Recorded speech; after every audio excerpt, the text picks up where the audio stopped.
ನಮಸ್ಕಾರ 24x7 ಕರ್ನಾಟಕ.comಗೆ ಸ್ವಾಗತ ಸುಸ್ವಾಗತ. ನನ್ನ ಹೆಸರು ಚಂದ್ರಕಾಂತ್. ಇವತ್ತು ನಾವು ಬಂದಿರೋದು ಗುಲ್ಬರ್ಗ ಜಿಲ್ಲೆಯ ಆಳಂದ ತಾಲೂಕಿನ ಬೆಳಂಗಿ ಗ್ರಾಮ ಪಂಚಾಯಿತಿ ವ್ಯಾಪ್ತಿಯ ಸನಗುಂದ ಗ್ರಾಮಕ್ಕೆ. ಇವತ್ತು ನಾವು ಭೇಟಿಯಾಗಲಿರುವ ಗ್ರಾಮ ಪಂಚಾಯಿತಿಯ ಸದಸ್ಯರಾಗಿರ್ತಕ್ಕಂಥ ಅಂಬವ್ವ ಆನಂದರಾವ್ ಬೇವಿನಕಟ್ಟೆ ಅವರ ರಾಜಕೀಯ ಜೀವನದ ಕುರಿತು ಮತ್ತು ಅವರ ಅಭಿವೃದ್ಧಿ ಕೆಲಸಗಳ ಕುರಿತು, ರಾಜಕೀಯ ಭವಿಷ್ಯದ ಮುಂದಿನ ಕನಸುಗಳ ಕುರಿತು ಅವ್ರ ಜೊತೆ ಒಂದು 2 ನಿಮಿಷ ಕಾಲ ಸಂದರ್ಶನ ನಡೆಸೋಣ. ನಮಸ್ಕಾರ ಮೇಡಮ್. ನಮಸ್ಕಾರ ಸರ್. ಮೇಡಮ್ ಅವರೇ, ತಮ್ಮ ಹೆಸರು? ಅಂಬವ್ವ. ಸರ್ ನಿಮ್ಮ ಹೆಸರು? ಆನಂದರಾವ್ ಸರ್. ಯಾವ ಗ್ರಾಮ ಪಂಚಾಯತಿಯಿಂದ ಆಯ್ಕೆಯಾಗಿದ್ದು ತಾವು? ಬೆಳಂಗಿ ಸರ್. ಸರ್, 2010 ಚುನಾವಣೆಯಲ್ಲಿ ಒಟ್ಟು ಮತಗಳು ಎಷ್ಟು ಬಂದಿತ್ತು ಸರ್ ತಮಗೆ? ಮತಗಳು ಟೋಟಲ್ ಮತ್ತೆ ಎಷ್ಟು ಬಂದವನು ನಮ್ಗೆ ಇದು ಎಷ್ಟು ಮತಗಳಿಂದ ಜಯಗಳಿಸಿದ್ರು ಸರ್? ಎಷ್ಟು ಮತಗಳ ಅಂತರದಿಂದ ಜಯಗಳಿಸಿದ್ರು? ಒಂದು 200 ಮತಗಳ ಅಂತರ. ಸರ್, ರಾಜಕೀಯ ನಿಮ್ಮ ಮನೆತನದಿಂದ ಬಂದು ಅಥವಾ ನಿಮ್ಮಿಂದಲೇ ನೀವು ರಾಜಕೀಯಕ್ಕೆ ಪ್ರವೇಶ ಮಾಡೋದು? ಏನ್ರಿ ಸರ್? ರಾಜಕೀಯ ನಿಮ್ಮ ಮನೆತನದಿಂದ ಬಂದು ಅಥವಾ ನಿಮ್ಮಿಂದಲೇ ನೀವು ರಾಜಕೀಯಕ್ಕೆ ಪ್ರವೇಶ ಮಾಡೋದು? ನಮ್ಮಿಂದ ಚಾಲು ಆಗಿದೆ. ನಿಮ್ಮಿಂದಲೇ ನೀವು ರಾಜಕೀಯಕ್ಕೆ ಪ್ರವೇಶ ಮಾಡಿದಿರಿ ಸರ್. ಸರ್, ರಾಜಕೀಯದ ಅನುಭವ ಹೇಗೆ ಅನಿಸ್ತಾ ಇದೆ ತಮಗೆ? ರಾಜಕೀಯ ಅನುಭವ ಒಂದು ರೀತಿಯಿಂದ ಜನ ಪ್ರತಿನಿಧಿಯಾಗಿ ಜನರಿಗೆ ಸೇವೆ ಮಾಡೋದು ಒಳ್ಳೇದು ಅನ್ನಿಸ್ತದೆ ಸರ್. ಒಂದು ಕಷ್ಟನೂ ಇದೆ, ಸುಖನೂ ಇದೆ ರಾಜಕೀಯದಲ್ಲಿ ಅಂತ ತಾವು ಹೇಳ್ತಾ ಇದ್ದೀರಿ ಸರ್. ಏನ್ರಿ ಸರ್? ರಾಜಕೀಯದಲ್ಲಿ ಕಷ್ಟನೂ ಇದೆ, ಸುಖನೂ ಇದೆ, ಎರಡೂ ಇದೆ ಅಂತ ತಮ್ಗೆ ಎರಡೂ ಅದ ಸರ್. ಒಂದು ರೀತಿಯಲ್ಲಿ ನಂಗ, ಒಂದು ರೀತಿಯಲ್ಲಿ ನಂಗ. ಸರ್, ಈಗ ಗ್ರಾಮ ಪಂಚಾಯತಿಯಲ್ಲಿ ಅಧಿಕಾರಿಗಳಂತ ಬರ್ತಾರೆ, PDO ಅಂತ. ಆ ಅಧಿಕಾರಿಗಳು ನಿಮ್ಮ ಗ್ರಾಮದ ಅಭಿವೃದ್ಧಿ ಕೆಲಸಕ್ಕೆ, ನಿಮ್ಮ ಅಭಿವೃದ್ಧಿ ಕೆಲಸಕ್ಕೆ ಯಾವ ರೀತಿಯಾದಂಥ ಬೆಂಬಲ ಕೊಡ್ತಾ ಇದ್ದಾರೆ?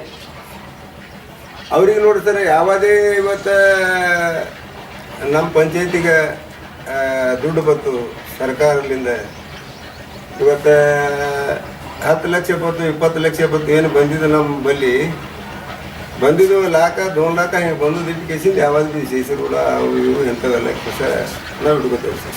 ಏನೇ ಇರಲಿ ನಿಮ್ಮ ಅಭಿವೃದ್ಧಿ ಕೆಲಸಕ್ಕೆ ಒಂದು ಬೆಂಬಲ ಕೊಡ್ತಾ ಇದ್ದಾರೆ ಅಂತ ತಾವು ಹೇಳ್ತಾ ಇದ್ದಾರೆ ಸರ್. ಮಹಾತ್ಮ ಗಾಂಧಿ ರಾಷ್ಟ್ರೀಯ ಉದ್ಯೋಗ ಯೋಜನೆ ಆಗಿರ್ಬೋದು, ನಮ್ಮ ಹೊಲ ನಮ್ಮ ದಾರಿ ಆಗಿರ್ಬೋದು, ಬಸವ ಆವಾಜ್ ಯೋಜನೆ ಆಗಿರ್ಬೋದು, ಇದರ ಆವಾಜ್ ಯೋಜನೆ ಆಗಿರ್ಬೋದು, ಅಂಬೇಡ್ಕರ್ ಯೋಜನೆ ಆಗಿರ್ಬೋದು, ರಾಜೀವ್ ಗಾಂಧಿ ಆವಾಜ್ ಯೋಜನೆ ಆಗಿರ್ಬೋದು, ಹಲವಾರು ಯೋಜನೆಗಳು ಸರ್ಕಾರ ಒಂದು ಗ್ರಾಮ ಪಂಚಾಯತಿ ವ್ಯಾಪ್ತಿಯಲ್ಲಿ ಒಂದು ಅಸ್ತಿತ್ವಕ್ಕೆ ತಂದಿದೆ ಸರ್. ಆ ಯೋಜನೆಗಳು ನಿಮ್ಮ ಗ್ರಾಮ ಪಂಚಾಯತಿ ವ್ಯಾಪ್ತಿಯಲ್ಲಿ ಯಾವ ರೀತಿಯಾಗಿ ನಡೀತೇವೆ ಸರ್?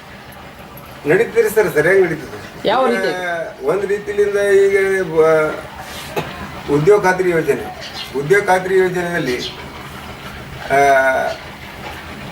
ಸರ್ಕಾರದಿಂದ ದುಡ್ಡು ಬಂದದ್ದು ಸರ್. ಆ ದುಡ್ಡು ಎಲ್ಲ ರೈತರು ಹೊಲದಾಗ ನಾವು ಕೆಲಸ ಮಾಡಿದ್ದೀವಿ, ಏನೇ ಬದು ನಿರ್ಮಾಣ ಮಾಡಿದ್ದೀವಿ, ಕೃಷಿ ಗುಂಡಗಳು ಮಾಡಿದ್ದೆವು, ಚಕ್ರಾಮ್ ಕಟ್ಟಿದ್ದೆವು, ಪ್ರತಿಯೊಂದು ಕೆಲಸ ಮಾಡಿದ್ದೀವಿ ಸರ್. ಏನು ಸರ್ಕಾರದ ಯೋಜನೆಗಳು ಬರ್ತಾವೆ ಸಮರ್ಪಕವಾಗಿ ನಿಮ್ಮ ಗ್ರಾಮಕ್ಕೆ ಮುಟ್ಟುವಂತ ಜವಾಬ್ದಾರಿ ಹೊತ್ತಿದ್ದೀರಿ. ಆ ಜವಾಬ್ದಾರಿಯನ್ನು ಪೂರ್ಣ ಪ್ರಮಾಣದಲ್ಲಿ ತಾವು ನಿಷ್ಠೆಯಿಂದ ಪ್ರಾಮಾಣಿಕವಾಗಿ ಮಾಡಿದಿರಿ ಅಂತ ನಾವು ಹೇಳ್ತಾ ಇದ್ದೀವಿ. ನಿಷ್ಠೆ ಪ್ರಮಾಣದಿಂದ ಮಾಡಿದ್ದೀರಿ ಸರ್ ನಾವು, ಹಂಗಲ್ಲ ಸರ್. ಈಗ ಗ್ರಾಮ ಪಂಚಾಯತಿ ಈಗ ಇಂದಿರಾ ಆವಾಸ್ ಯೋಜನೆ ಆಗಲಿ, ಬಸವ ಯೋಜನೆ ಆಗಲಿ, ಇಂಥ ಹಲವಾರು ಯೋಜನೆಗಳು ಒಂದು ಬಡವರಿಗೆ ಬಂದಿರತಕ್ಕಂಥ ಸರ್ಕಾರದ ಮನೆಗಳು ಸರ್. ಈ ಮನೆಗಳು ಒಂದು ಗ್ರಾಮ ಸಭೆ, ವಾರ್ಡ್ ಸಭೆಯನ್ನು ಮಾಡಿ ಹಂಚಿಕೆ ಮಾಡ್ತಾರೆ ಅಂತ ನೀವು ವೈಯಕ್ತಿಕವಾಗಿ ಹಂಚಿಕೆ ಮಾಡ್ತೀರಿ? ಈಗ ನಾವು ಗ್ರಾಮ ಸಭೆ ಮಾಡಿ ಹಂಚಿಕೆ ಮಾಡ್ತೀವಿ. ಗ್ರಾಮ ಸಭೆಯನ್ನು ಮಾಡಿ ಯಾರು ಒಂದು ಬಡವರಿದ್ದರೆ ಯಾರಿಗೆ ಮುಟ್ಟುವಂಥ ಮನೆಗಳು ಅವರಿಗೆ ಮುಟ್ಟುವಂಥ ಒಂದು ಕೆಲಸವನ್ನು ತಾವು ಮಾಡ್ತೀರಿ ಸರ್. ಸರ್, ಒಬ್ಬ ಗ್ರಾಮ ಪಂಚಾಯತಿ ಸದಸ್ಯರಾಗಿ ಉಳಿದಂಥ ಸದಸ್ಯರ ಜೊತೆ ಯಾವ ರೀತಿಯ ಒಂದು ಸಂಬಂಧ ಹೊಂದಿದ್ದೀರಿ ನೀವು? ಯಾವ ರೀತಿಯ ಹೊಂದ್ಕೊಂಡಿದ್ದೀರಿ ಅವ್ರ ಜೊತೆ?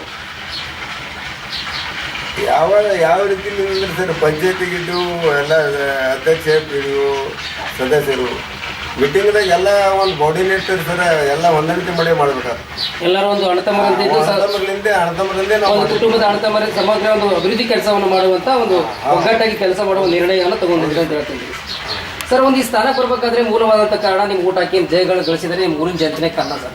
ಈಗ ನಿಮ್ಮ ಜನತೆ ಒಬ್ಬ ಗ್ರಾಮ ಪಂಚಾಯತ್ ಸದಸ್ಯರಂತ ಕುಂದುಕೊರತೆ ಸಮಸ್ಯೆ ಅಂತ ನಿಮ್ಮ ಹತ್ರ ಬಂದಾಗ ಅವ್ರಿಗೆ ಯಾವ ರೀತಿಯಾದಂಥ ಒಂದು ಕುಂದುಕೊರತೆಗೆ ಸಮಸ್ಯೆಗೆ ಬಗೆಹರಿಸುವಂಥ ಕ್ರಮ ಕೈಗೊಳ್ತೀರಿ ನೀವು? ಅವ್ರು ಏನು ಹೇಳ್ತಾರೆ ಸರ್, ಅವ್ರ ಕುಂದುಕೊರತೆ ಏನೋ ಅವೆಲ್ಲ ಬಗೆಹರಿಸ್ತಾರೆ ಸರ್.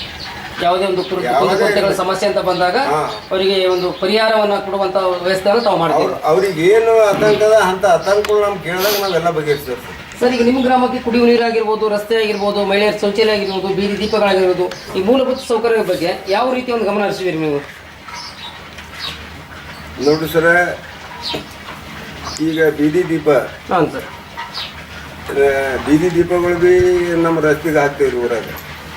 ಕುಡಿಯೋ ನೀರಿನ ಸಮಸ್ಯೆ ಅಂದ್ರೆ ಕುಡಿಯೋ ನೀರಿನ ಸಲಕ್ಕಾಗಿ ನಾವು ಶ್ರಮಪಟ್ಟು ಇವತ್ತು ಏನೇ ಒಂದು ಇದು ಅನಿವಾರ್ಯ ಇದ್ರೂ ಭೀ ಅವರಿಗೆ ನಾವು PDO ಮತ್ತು ಅಧ್ಯಕ್ಷ ಇದರಲ್ಲಿ ಜಡ್ಪಿ ಯಾವುದೇ ಇದರಿಂದ ನಾವು ಏನಾರೇ ಅಂಥ ತೊಂದರೆ ಇತ್ತಂದ್ರೆ ನಾವು ಎಲ್ಲ ಕೇಳಿ ಕೇಸಿಂದ ನಾವು ಊರು ವ್ಯಾಪಿಸ್ತೀವಿ ಸರ್. ಎಲ್ಲ ಕುಡಿಯೋ ನೀರು ವ್ಯವಸ್ಥೆ ಮಾಡ್ತೀವಿ. ಒಳ್ಳೆಯದು ಸರ್.